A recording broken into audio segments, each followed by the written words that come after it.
Hello guys, today I'm going to tell you about that PACT token. Now before we start the video, let's share my legal disclaimer. This video is only for educational purpose. Do your own research for the investing.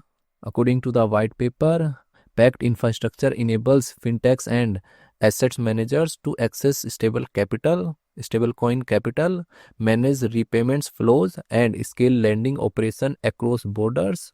Unlike projects focused on wrapping large institutional loans, PACT rebuilt the loan organization and management technology stack from the ground up.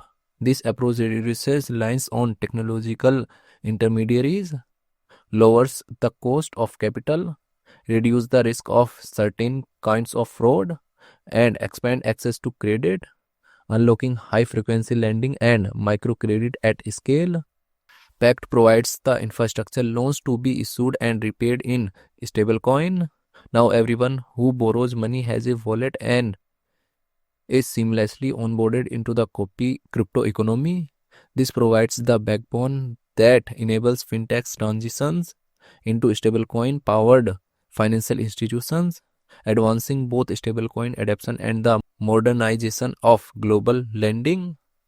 PAC token total supplies around 125 billion and circulating supplies around 10 billion. PAC token is listed on gate.io, MEXC, Kraken and other exchanges. If I share my opinion with you, then this project up to 70% chances is that it is a legit or good project. So guys, don't take my opinion as a financial advice. Do your own research for the investing. Thanks for watching.